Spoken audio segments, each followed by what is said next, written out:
चलिए आज हम पढ़ेंगे छत्तीसगढ़ का प्राचीन इतिहास और आज का जो हमारा टॉपिक होगा वह होगा पाषाण काल। ठीक है, पाषाण काल। इसके पिछले वाले वीडियो में हमने चर्चा किया है इतिहास का सामान्य परिचय के ऊपर। ठीक है, और आज का हमारा टॉपिक होगा पाषाण काल। पाषाण काल में हम प्रथम देखेंगे प्रागैतिहासिक काल।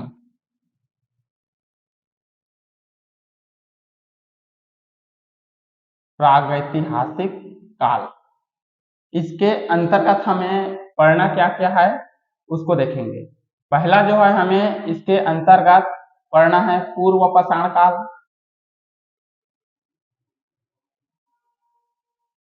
फिर उसके बाद मध्य, फिर उत्तर, फिर नवपाषाण काल। इस प्रकार से हमें इसको पढ़ना है कि भाई प्रागैतिहासिक काल किसे कहते हैं। वह काल जिसका कोई लिखित साक्ष्य प्राप्त नहीं हुआ है उसे बोला जाता है क्या, प्रागैतिहासिक काल। वह काल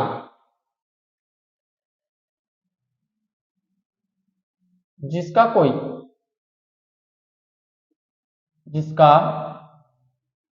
लिखित साक्ष्य प्राप्त नहीं हुआ है, प्राप्त नहीं हुआ है और उसे प्रागैतिहासिक काल कहते हैं। कोई लिखित जानकारी जो है इसका प्राप्त नहीं होता है। इसके अंतर्गत हम पहला देखेंगे पूर्व पाषाण काल। पूर्व पाषाण काल, ठीक है, पूर्व पाषाण काल कि भाई इसका अवशेष कहां कहां से हमें प्राप्त हुआ है, किस किस स्थल से। ठीक है, तो जो पूर्व पाषाण काल का जो अवशेष है वह आपका रायगढ़ के सिंघनपुर की गुफा से प्राप्त हुआ है। कहां से प्राप्त हुआ है, रायगढ़ के सिंघनपुर की गुफा, सिंघनपुर की गुफा से जो है प्राप्त हुआ है पूर्व पाषाण काल का अवशेष। यह जो सिंघनपुर की गुफा है वहां से जो है अवशेष प्राप्त आपका होता है, अवशेष प्राप्त या फिर साक्ष्य। ठीक है, अवशेष जो है प्राप्त हुआ है सिंघनपुर की गुफा से, वह है आपका सीढ़ीनुमा मानव आकृति। क्या, सीढ़ीनुमा मानव आकृति, सीढ़ीनुमा मानव आकृति का पहला साक्ष्य जो है सिंघनपुर की गुफा से प्राप्त हुआ है। दूसरा जो होता है वह है आपका शिकार करता हुआ मानव का आखेट प्राप्त हुआ। ठीक है, शिकार करता हुआ, शिकार करता मानव आखेट, मानव का आखेट जो है प्राप्त हुआ है सिंघनपुर की गुफा से। फिर हुआ है और अगला प्राप्त हुआ है आपको मुसल। मुसल, मुसल किसे कहते हैं भाई, मुसल जो है ओखली के समान होता है, ओखली के समान होता है एक वस्तु जो कि सिंघनपुर की गुफा से प्राप्त हुआ है उसे बोला जाता है मुसल। मुसल के बाद आपका अगला जो प्राप्त हुआ है वह है गहरे लाल रंग का साक्ष्य, गहरे लाल रंग, गहरे लाल रंग, इसका जो है अवशेष यहां से प्राप्त हुआ है सिंघनपुर की गुफा से। हमेशा चार चीज सिंघनपुर की गुफा से याद रखना, सीढ़ीनुमा मानव आकृति, शिकार करता मानव का आखेट, मुसल और गहरे लाल रंग। अब यह जो सिंघनपुर की गुफा है उसका खोज किसने किया, खोज सिंघनपुर की गुफा का खोज किसने किया है? यही प्रश्न बनता है कि सिंघनपुर की गुफा का खोज किसने किया है। तो यह जो गुफा है इसका जो खोज है वह किया है आपका एंडरसन ने। कब किया है? एंडरसन ने किया है। कब? तो 1910 में किया एंडरसन ने। खोज जो है सिंघनपुर की गुफा का खोज एंडरसन ने किया है। एंडरसन यह जो है 1910 में खोजा है और इसका जो रिपोर्ट है वह प्रस्तुत किया है आपका 1918 में। मतलब 8 साल के बाद जो है सिंघनपुर की गुफा का 1910 में खोजता है और उसका रिपोर्ट प्रस्तुत आपका 1918 में करता है। ठीक है, इस प्रकार से जो है पूर्व पाषाण काल का जो है साक्ष्य हमें प्राप्त होता है। अगला हमारे पास आता है वह है मध्य पाषाण काल। मध्य पाषाण काल। मध्य पाषाण काल। मध्य पाषाण काल का जो है साक्ष्य कहां से प्राप्त हुआ है? साक्ष्य तो साक्ष्य जो है यह है आपका कबरा पहाड़ से। कहां से? कबरा पहाड़। कबरा पहाड़। कबरा पहाड़ जो है रायगढ़ में पड़ता है। कहां पड़ता है? रायगढ़ में पड़ता है। जो सिंघनपुर है वह भी पड़ता है आपका रायगढ़ में। कहां पड़ता है? रायगढ़ में पड़ता है कबरा पहाड़। मध्य पाषाण काल का जो है अवशेष है वह मिलता है आपका कबरा पहाड़ से। कहां से मिलता है? कबरा पहाड़। कबरा पहाड़ में जो इसका अवशेष प्राप्त होता है वह है आपका पंक्तिबद्ध मानव आकृति मिलता है। ये क्या है? सीढ़ी नुमा है। ठीक है, और पंक्तिबद्ध मतलब लाइन। ठीक है, लाइन को बोला जाता है पंक्ति। तो यहां से प्राप्त होता है आपका पंक्तिबद्ध मानव आकृति।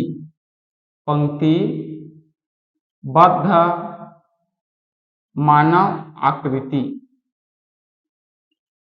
ठीक है, क्या मिलता है? पंक्तिबद्ध मानव आकृति। दूसरा मिलता है आपका घड़ियाल। आप सब जानते हैं घड़ियाल को। उसके बाद सांभर। क्या? सांभर। घड़ियाल और सांभर। सांभर के बाद मिलता है लाल कलर का छिपकली। लाल छिपकली। क्या मिलता है? लाल छिपकली मिलता है। लाल जो छिपकली मिलने के बाद वहां और मिलता है वह है आपका अर्धचंद्राकार औजार। अर्ध चंद्राकार औजार प्राप्त हुआ है। औजार जैसे आप देखे होंगे फरसा, जानते हो फरसा? फरसा जो है रहता है अर्ध चंद्राकार, उसके ही समान जो है औजार प्राप्त हुआ है आपका कबरा पहाड़ से। ठीक है, कबरा पहाड़ से प्राप्त हुआ है अर्ध चंद्राकार औजार। ये होता है आपका मध्य पाषाण काल का अवशेष। पंक्तिबद्ध मानव का आकृति मिला है, घड़ियाल मिला है, सांभर मिला है, लाल रंग का छिपकली मिला है और अर्धचंद्राकार औजार मिला है। अगला फिर देखते हैं हम इसी में, इसको ले लेंगे पहला और इसको ले लेंगे दूसरा। ठीक है, फिर आता है आपके पास तीसरा। तीसरा जो है वह है उत्तर पाषाण काल। उत्तर पाषाण काल।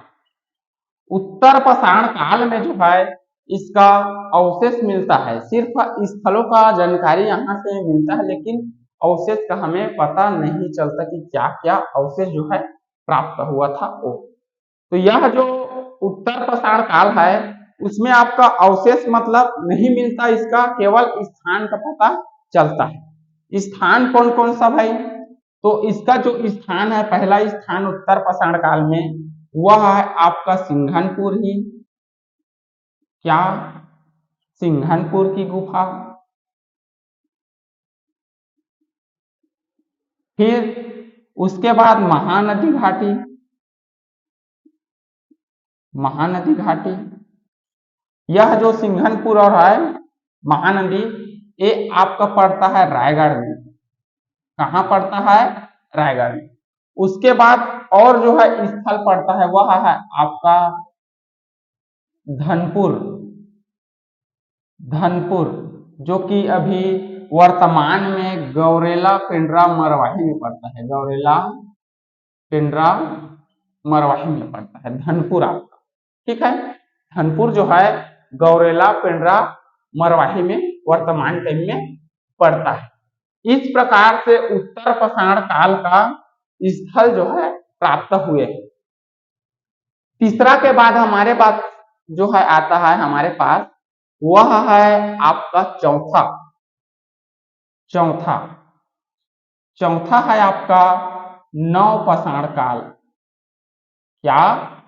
नवपाषाण काल। नवपाषाण काल का जो है अवशेष जो है हमारे पास कई जगह से मिलता है। कई जगह से मिलता है।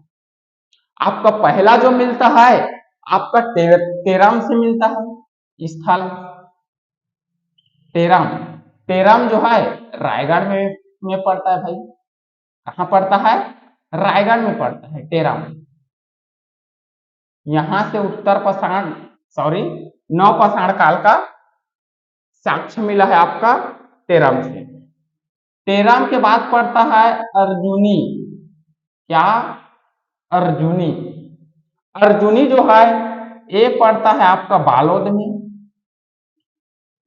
कहाँ पड़ता है? बालोद में पड़ता है।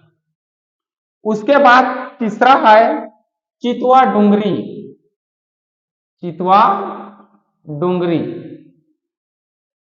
चितवा डुंगरी पड़ता है आपका राजनांदगांव में। कहाँ?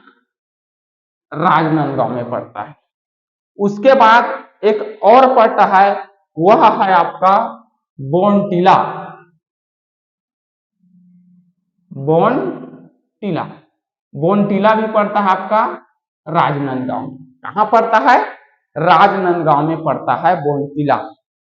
अब जो है नवपाषाण काल का जो अवशेष है वह आपका चितवा डोंगरी से प्राप्त होता है, जो कि औजार का नाम है आपका छिद्रित औजार। छिद्रित औजार प्राप्त होता है आपका कहां से? चितवा डोंगरी से।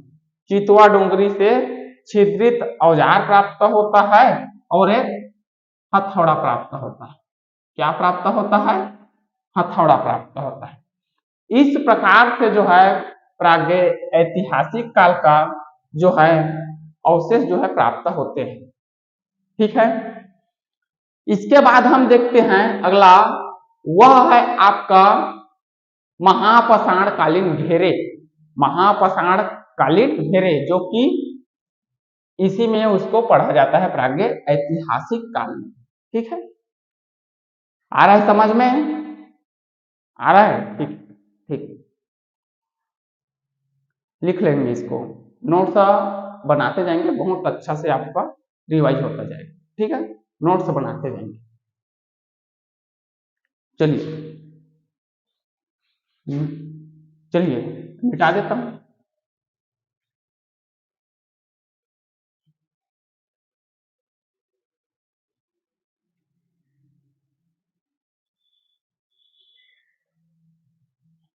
महापाषाण कालीन घेरे अगला हमारा टॉपिक है, इसी में वहां से प्रश्न बनता है।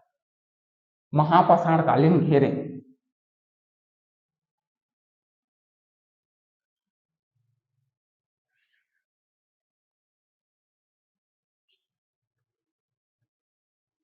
महापाषाण कालीन घेरे, फिर पढ़ते हैं महापाषाण काल। महापाषाण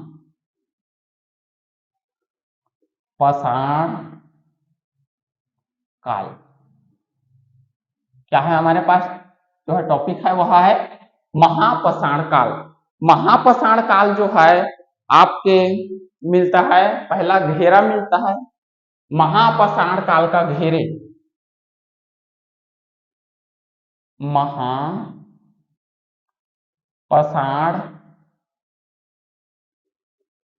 काल के घेरे प्राप्त। यह जो घेरा जो है प्राप्त होता है आपके पास होता है बालोद जिला से। कहां से?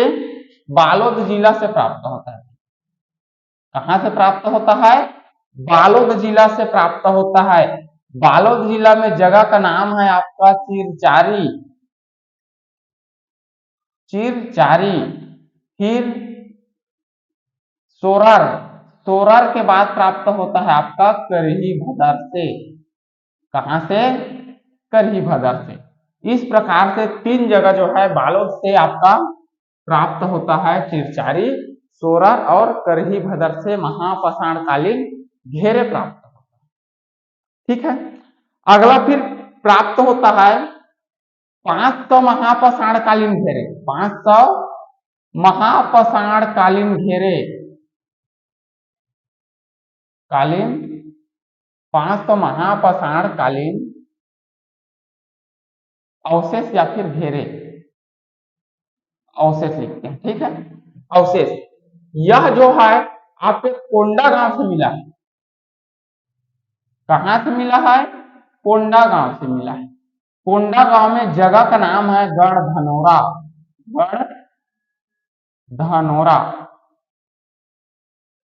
गढ़धनोरा से प्राप्त हुआ है।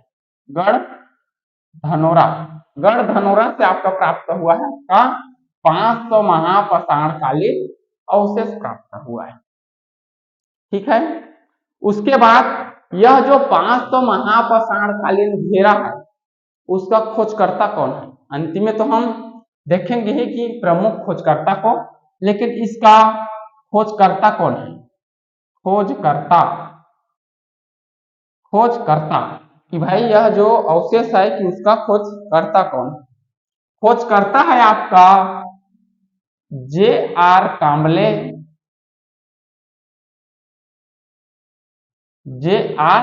कांबले। उसके बाद रमेंद्रनाथ मिश्र। कौन है? रमेंद्रनाथ मिश्र। ये दोनों व्यक्ति के द्वारा यह जो पाषाणकालीन अवशेष है 500 उसको खोजा गया है आपका कोंडा गांव से, कोंडा गांव के गढ़धनोरा से। ठीक है, कहां से? गढ़धनोरा से। फिर उसके बाद देखते हैं हम, वह है आपका खोजकर्ताओं को देख लेते हैं पहले। ठीक है, प्रमुख खोजकर्ताओं को कि कौन कौन कहां से क्या क्या चीज खोजा है। प्रमुख जो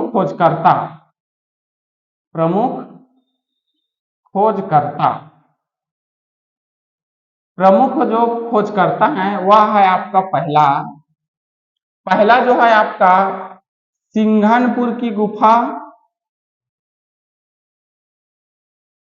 की खोज। उसके बाद दूसरा पड़ता है चितवा डोंगरी का खोजकर्ता, चितवा डोंगरी की खोज। फिर तीसरा पड़ता है आपका 500 महापाषाणकालीन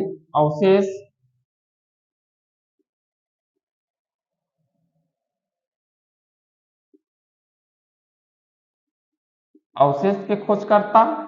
और चौथा पड़ता है आपके पास वह है सीता बेंगरा की खोज।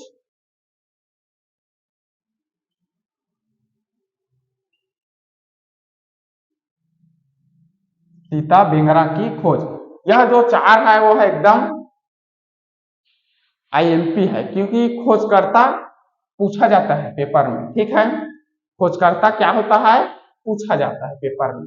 तो पहला देखते हैं सिंघनपुर की गुफा का खोज किसने किया है। पहले भी आपको बताया जा चुका है। इसका खोज करता है आपका एंडरसन। कौन? एंडरसन। एंडरसन कब किया है? 1910 को किया है। और रिपोर्ट प्रस्तुत कब किया है भाई? रिपोर्ट प्रस्तुत किया है आपका 1918 को किया। फिर होता है दूसरा जो है हमारे पास है चितवा डोंगरी की खोज। चितवा डोंगरी की खोज किया है आपके पास B.S. बघेल ने किया है। B.S. बघेल, इसका पूरा नाम है भगवान दास बघेल, ठीक है। उसका बाद रमेंद्रनाथ मिश्रा,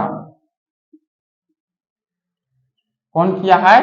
रमेंद्रनाथ मिश्र। ये दोनों व्यक्ति के द्वारा चितवा डोंगरी की जो स्थल है उसको खोजा गया है, ठीक है। उसके बाद पड़ता है 500 महापाषाणकालीन अवशेष का खोज किसने किया था? बताया जा गया है यहाँ। इसका जो खोज करता है आपका J.R. कांबले। J.R. कांबले के द्वारा खोजा गया है आपका 500 महापाषाणकालीन अवशेष को। और दूसरा में है रमेंद्रनाथ मिश्र। रमेंद्रनाथ मिश्र, इन दोनों के द्वारा खोजा गया है। ये पड़ता कहाँ है? तो कोंडागांव जिला में पड़ता है। जगह कहाँ पर है? तो गढ़धनोरा में पड़ता है, ठीक है। हाँ, गढ़धनोरा में पड़ता है। उसके बाद सीता बेंगरा की खोज। सीता बेंगरा जो गुफा है, ये गुफा है ना, सीता बेंगरा गुफा की खोज किया है आपका कर्नल आउसले ने। किसने? कर्नल आउसले ने किया है। सीता बेंगरा की खोज आपका कर्नल आउसले के द्वारा किया गया। इसको आप अपने नोट्स में लिखेंगे बिल्कुल, ठीक है।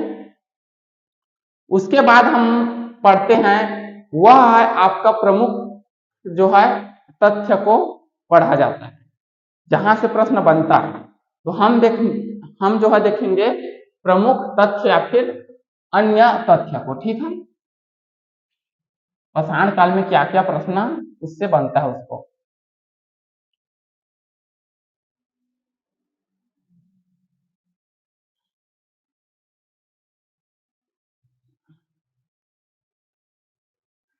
चलिए अन्य तथ्य जो है तथ्य को देखते हैं। अन्य तथ्य लिख लेना, अन्य प्रमुख तथ्य। अन्य प्रमुख तथ्य या फिर विशेष लिख लेना, ठीक है। हम देखते हैं सबसे प्रथम में देखते हैं सबसे प्राचीन गुफा। सबसे प्राचीन गुफा, सबसे प्राचीन गुफा कौन सा है आपका? तो सबसे प्राचीन गुफा है सिंघनपुर की गुफा। सिंघनपुर की गुफा सबसे प्राचीन गुफा है। ये पड़ता कहाँ है? तो ये पड़ता है रायगढ़ में। कहाँ पड़ता है? रायगढ़ में पड़ता है। दूसरा, किस गुफा से सर्वाधिक जानकारी प्राप्त होती है? सर्वाधिक जानकारी वाला गुफा, सर्वाधिक जो है जानकारी प्राप्त होता है कबरा पहाड़ से। कहां से? कबरा पहाड़। कबरा पहाड़ कहाँ पर है? तो कबरा पहाड़ जो है ये भी आपका रायगढ़ में है। कहां पर है? रायगढ़ में है। उसके बाद पड़ता है अगला सबसे लंबी गुफा। सबसे लंबी गुफा, सबसे लंबी गुफा है आपका बोतलदा की गुफा। कहां का गुफा? बोतलदा की गुफा। यह भी पड़ता है आपका रायगढ़ में। कहां पड़ता है?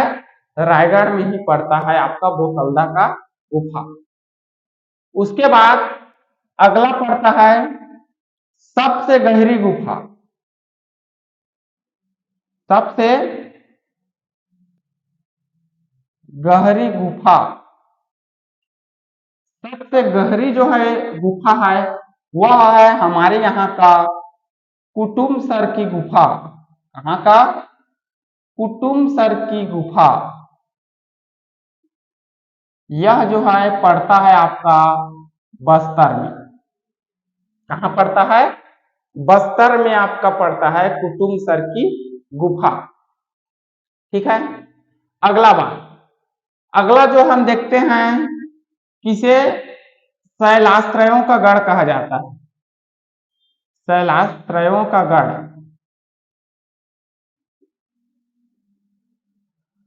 शैलाश्रयों का गढ़ किसे कहा जाता है? प्रश्न बना है आपका, शैलाश्रयों का गढ़ किसे कहा जाता है? तो जो है शैलाश्रयों का गढ़ कहा जाता है, आप देख ही रहे हैं कहाँ कहाँ ज्यादा जानकारियां प्राप्त हुआ है उसको। तो शैलाश्रयों का गढ़ कहा जाता है आपका रायगढ़ को। किसको?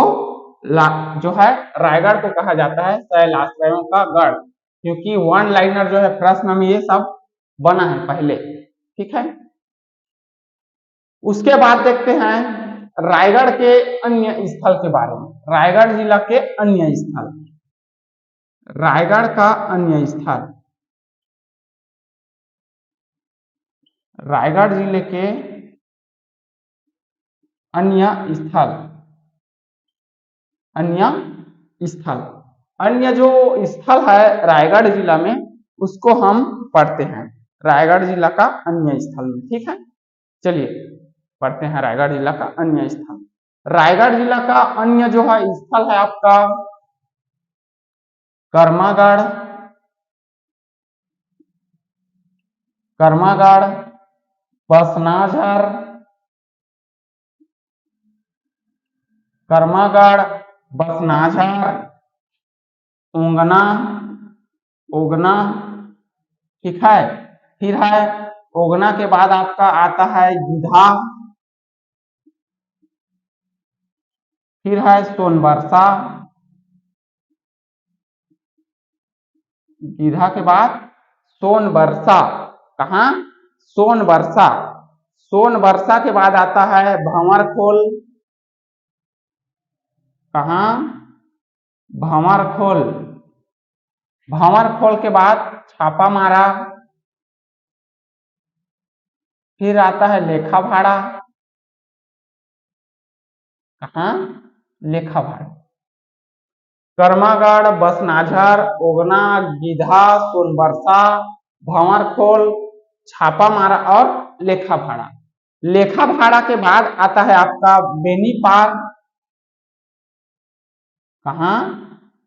बेनीपार। और बेनीपार के बाद आता है आपका बोतलदा। कहाँ? बोतलदा। इसको हमेशा याद रखना। रायगढ़ जिला का जो है ये है आपका अन्य स्थल।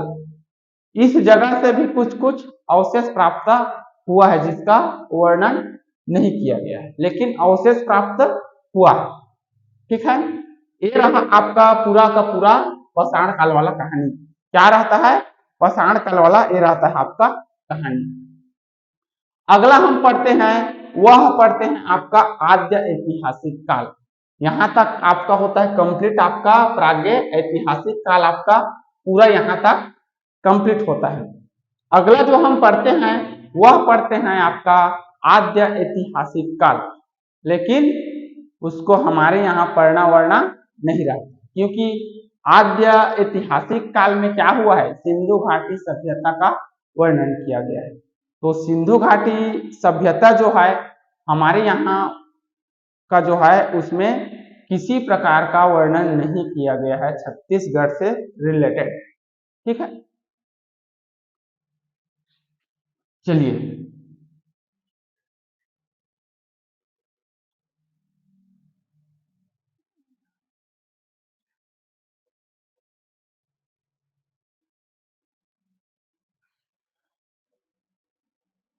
चलिए देख लेते हैं। ठीक है, आद्य ऐतिहासिक काल, आद्य ऐतिहासिक काल,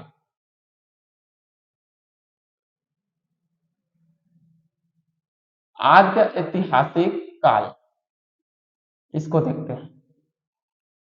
आद्य ऐतिहासिक काल कहते किसे हैं? वह काल जिसका लिखित साक्ष्य तो प्राप्त होता है लेकिन पढ़ा नहीं जाता। क्या होता है? लिखित साक्ष्य प्राप्त होता है जिसको पढ़ा नहीं जाता, उसे बोला जाता है आद्य ऐतिहासिक काल। आप देख सकते हैं सिंधु घाटी सभ्यता को लिखित साक्ष्य जो है प्राप्त होता है लेकिन पढ़ा नहीं जाता है। ठीक है, तो लिखना यहां वह काल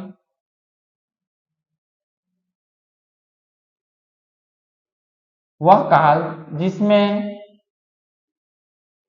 लिखित साक्ष्य मिलता है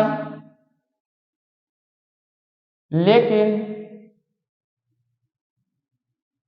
पढ़ा नहीं जाता। जैसे सिंधु घाटी का सभ्यता, सिंधु घाटी सभ्यता कौन सा है? सिंधु घाटी सभ्यता। यह जो सिंधु घाटी सभ्यता है इसमें हमारा छत्तीसगढ़ का किसी भी प्रकार का वर्णन क्या हुआ है? नहीं किया गया है। छत्तीसगढ़ का वर्णन या फिर उल्लेख नहीं किया गया है, इसीलिए हमारे यहाँ आद्य ऐतिहासिक काल को नहीं पढ़ा जाता, सीधा पढ़ा जाता है आपका ऐतिहासिक काल को। किसको पढ़ा जाता है? ऐतिहासिक काल को पढ़ा जाता है सीधा। तो ऐतिहासिक काल में हम क्या पढ़ते हैं? प्रथम पाषाण काल तो आपका हो गया, उसके बाद पढ़ते हैं हम सीधा इसमें वैदिक काल को। किसको पढ़ते हैं? वैदिक काल को पढ़ते हैं। चलिए पढ़ते हैं वैदिक काल। ठीक है, यही देख लेते हैं, है ना? यही हमारे यहां पढ़ते हैं आपका ऐतिहासिक काल। ऐतिहासिक काल, यदि आपको हमारा ऑफलाइन क्लास चाहिए तो आप हमारे एकेडमी में आकर के ऑफलाइन क्लास ले सकते हैं, बिल्कुल। चलिए ऐतिहासिक काल। ऐतिहासिक काल, ऐतिहासिक काल जो है किसे कहते हैं? वह काल जिसमें लिखित साक्ष्य तो मिलता है, लिखित जानकारी मिलता है, जिसको पढ़ा भी जाता है, उसे बोलते हैं आपका ऐतिहासिक काल। तो यहां लिखना वह काल जिसके लिखित साक्ष्य प्राप्त होते हैं या फिर जानकारी प्राप्त होते हैं, जिसको पढ़ा भी जाता है। भाई सिंपल सी बात है, पढ़ा भी जाता है, जिसको पढ़ा भी जाता है उसे बोलते हैं आपका ऐतिहासिक काल।